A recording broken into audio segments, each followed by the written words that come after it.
Jude, nous commençons au verset 1, il est écrit: Jude, serviteur de Jésus-Christ et frère de Jacques, à ceux qui ont été appelés, qui sont aimés en Dieu le Père et gardés pour Jésus-Christ, que la miséricorde, la paix et la charité vous soient multipliées. Bien-aimés, comme je désirais vivement vous écrire au sujet de notre salut commun, je me suis senti obligé de le faire afin de vous exhorter à combattre pour la foi qui a été transmise aux saints une fois pour toutes. Amen. Je voudrais que nous comprenions très bien. La foi a été transmise aux saints une seule fois pour toutes. Alors, l'apôtre Jude nous exhorte à combattre pour les mêmes causes de la foi. Or, la foi, quand Dieu veut enseigner la foi, bien aimé, il faut quelques tribulations. Aussi, pour poster notre foi, il faut quelques tribulations. C'est la raison pour laquelle, oui, après beaucoup de souffrances, Israël a crié, l'Éternel s'est présenté, mais pas pour leur dire que c'est bon, mais pour leur dire ce qu'il faut faire pour être agréable à lui. Alors, nous prions à l'Éternel, nous prions l'Éternel, et l'Éternel est celui-là qui nous donne sa parole, et qui, par la bouche de son serviteur, dit que nous devons combattre pour la même cause de la foi.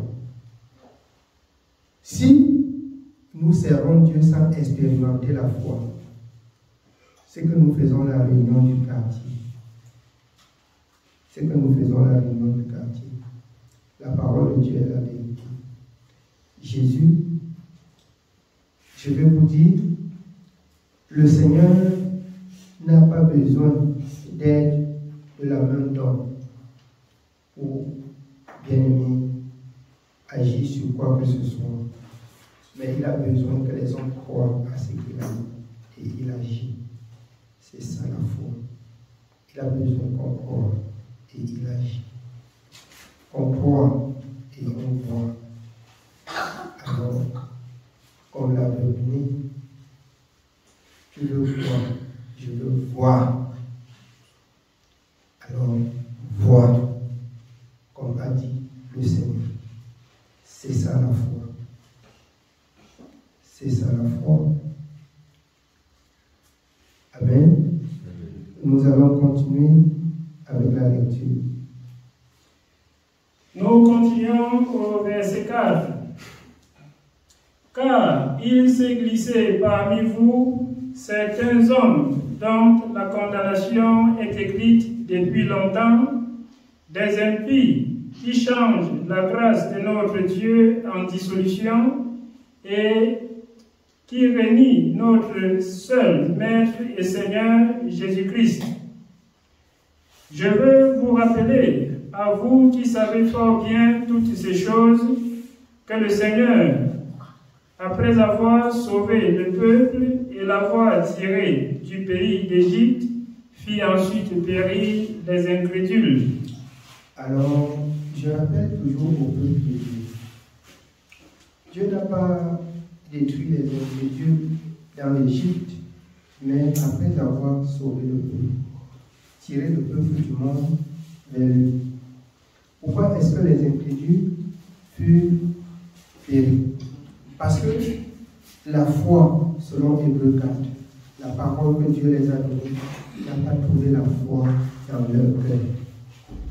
Ainsi, Dieu a laissé les incrédules périr. Ça n'a pas trouvé, la parole n'a pas trouvé la foi dans le corps, dans leur cœur. Et ainsi, Dieu les a laissés périr. Aujourd'hui, on peut nous enseigner un peu de partout qu'on entend dehors que Dieu c'est le cœur. Dieu c'est le cœur. Et puis, je pose toujours la question, qui a fait la chair? Dieu a fait le cœur, le même Dieu qui a fait le cœur a fait la chair. Donc, tout entier, le corps doit être offert à l'Éternel dans l'obéissance, dans toutes ses formes. Dans toutes ses formes. Le corps doit être entièrement soumis à l'Éternel, le Dieu créateur, dans toutes ses formes. Amen. Oui. Nous sommes au verset 5.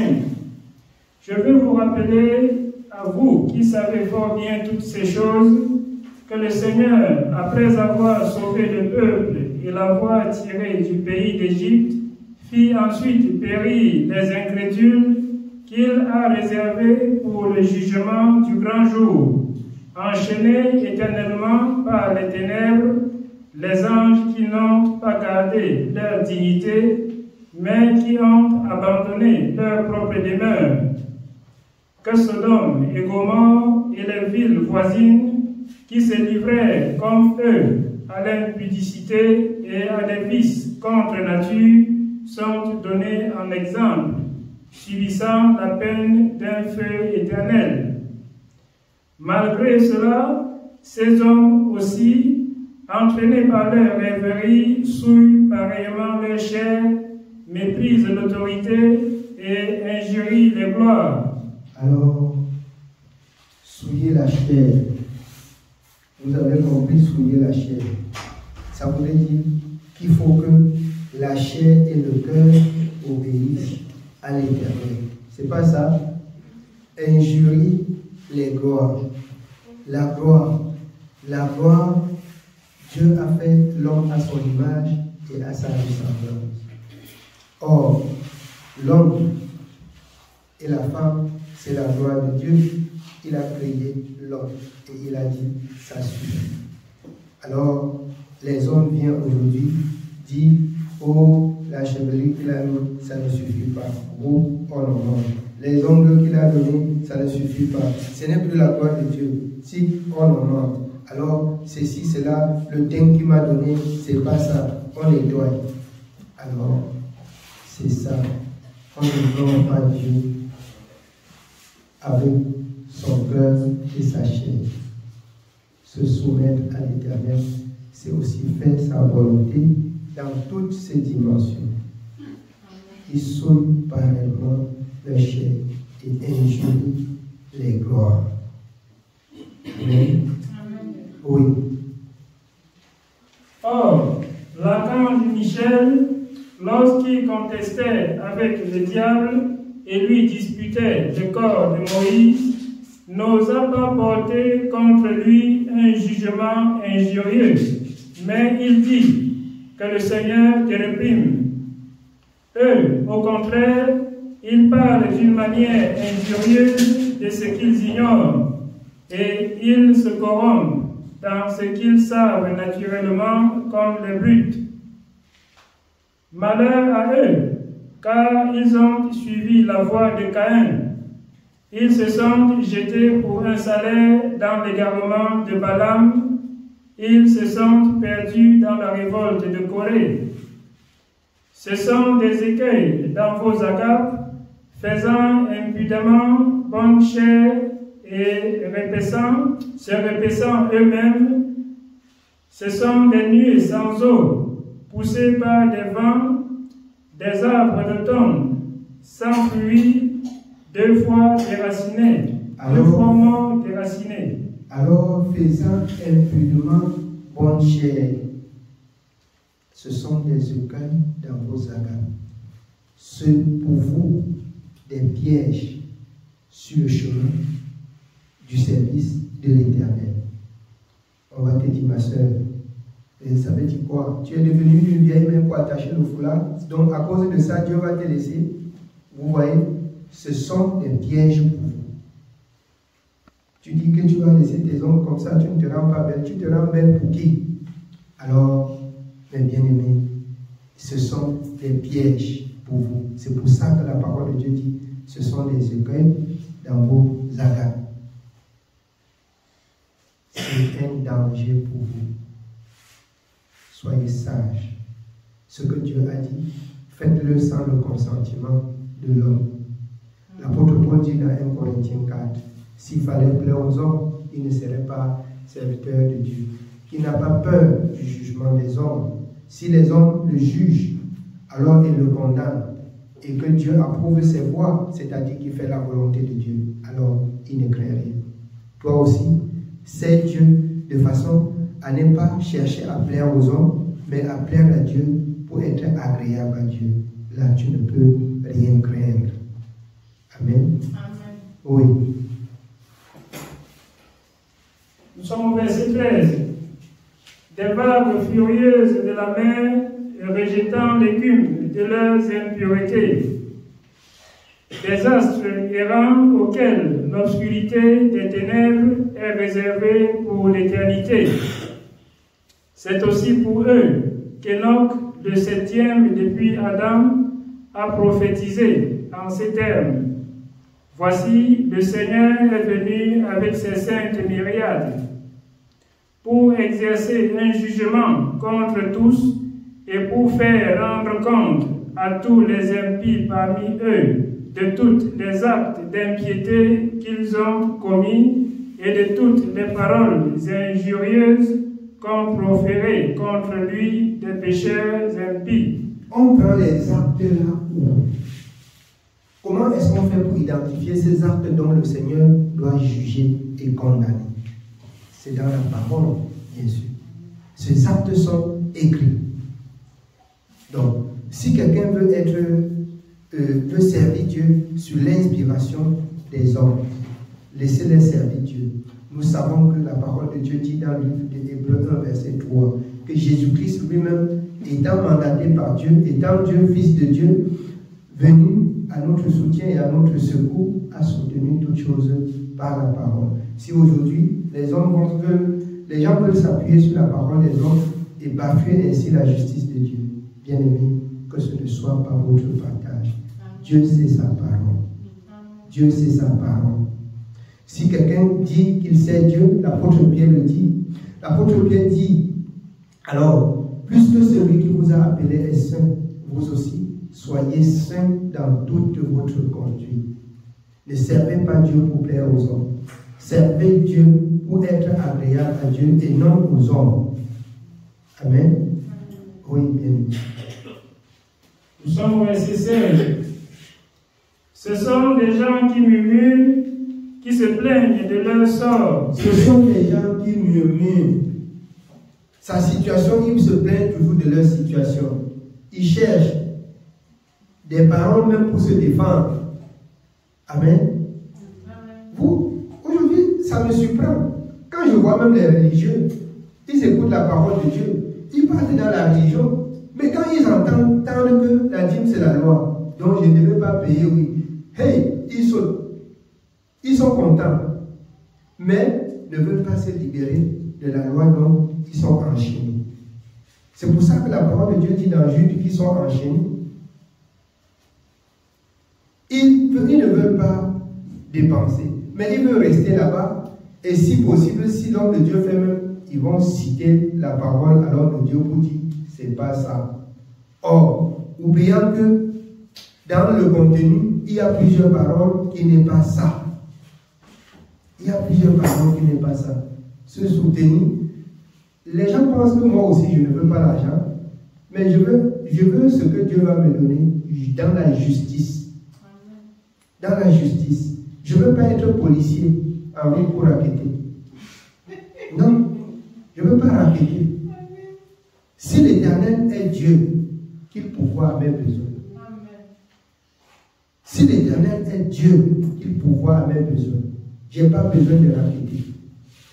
Qu'il pourvoit à mes besoins. S'il te dit que tu vas me donner ça, tu ne donnes pas, tu n'auras pas de sommeil. Pourquoi? Parce qu'il t'a dit que ça, tu lui donnes. Tu n'auras pas du sommeil. Et d'abord, il a tous les moyens pour que tu me donnes. Je ne sers pas Dieu pour plaire aux hommes. C'est la raison pour laquelle l'apôtre Paul reprenait cela. Amen. Oui, bien aimé.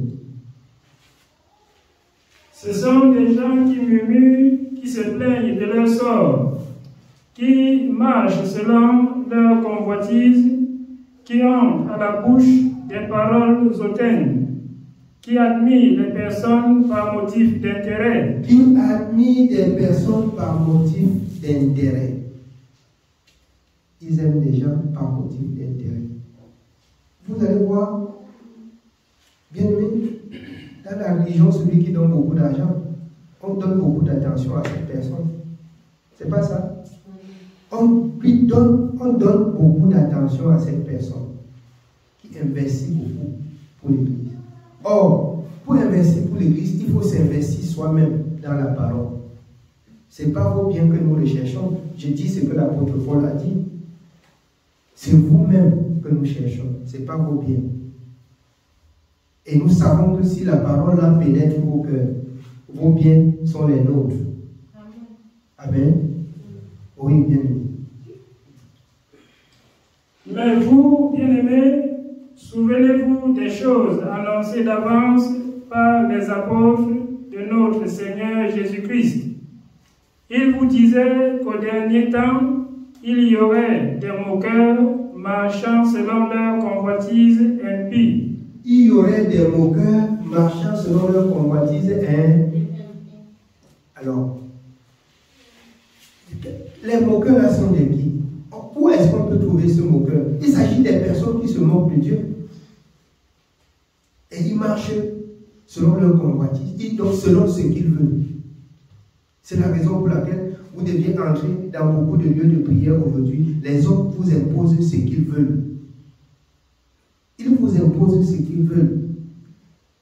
Il faut que ce que les hommes vous imposent, bien aimés, et que vous voulez alors mettre en pratique, il faut que ça relève de ce qui est écrit.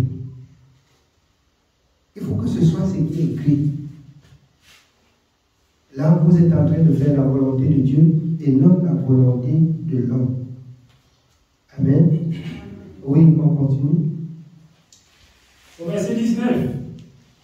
Ce sont ceux qui provoquent des divisions, hommes sensuels n'ayant pas d'esprit. Ce sont ceux qui provoquent des divisions, hommes sensuels n'ayant pas d'esprit. Là, ils provoquent des divisions. Ils s'arrangent à me combattre. Ils s'arrangent à me combattre pour que, bien aimé, qu'on n'écoute même plus quelque chose qui va sortir de sa bouche. Alors que rien n'est jamais sorti de ma bouche. Je dis que ce que Dieu a dit, c'est ce qui sort de leur bouche alors qu'on doit écouter. Moi, je dis ce que Dieu a dit. Et je suis convaincu que ceux qui aiment Dieu, selon Jean 8, 47, doivent chercher à écouter la parole de Dieu. Somme 119, et à régler leurs actions de par la parole de Dieu. C'est ce qui est salutaire pour tous les saints. Amen. Oui. Au verset 20. Pour vous, bien-aimés, vous édifiant vous-même sur votre très sainte foi et priant par le Saint-Esprit, maintenez-vous dans l'amour de Dieu en attendant la miséricorde de notre Seigneur Jésus-Christ pour la vie éternelle. Reprenez les uns ceux qui contestent, sauvez-en d'autres en les arrachant du feu, et pour d'autres encore, ayez une pitié mêlée de crainte, haïssant jusqu'à la tunique souillée par la chair. Or, à celui qui peut vous préserver de toute chute et vous faire paraître devant sa gloire irrépréhensible et dans l'allégresse, à Dieu seul, notre Sauveur, par Jésus-Christ, notre Seigneur, soit gloire, majesté, force et puissance, dès avant tous les temps, et maintenant, et dans tous les siècles. Amen. Amen. Oui, bien-aimés, c'est le message de ce soir. C'est Dieu selon la parole de Dieu. C'est Dieu pour toi-même. Ne sers pas Dieu pour bien-aimer qui que ce soit, ou pour plaire à qui que ce soit. La vie éternelle, c'est une place. Que l'Éternel vous bénisse. Qu'il nous soutienne et qu'il nous garde contre tout mal au nom de Jésus-Christ. Amen.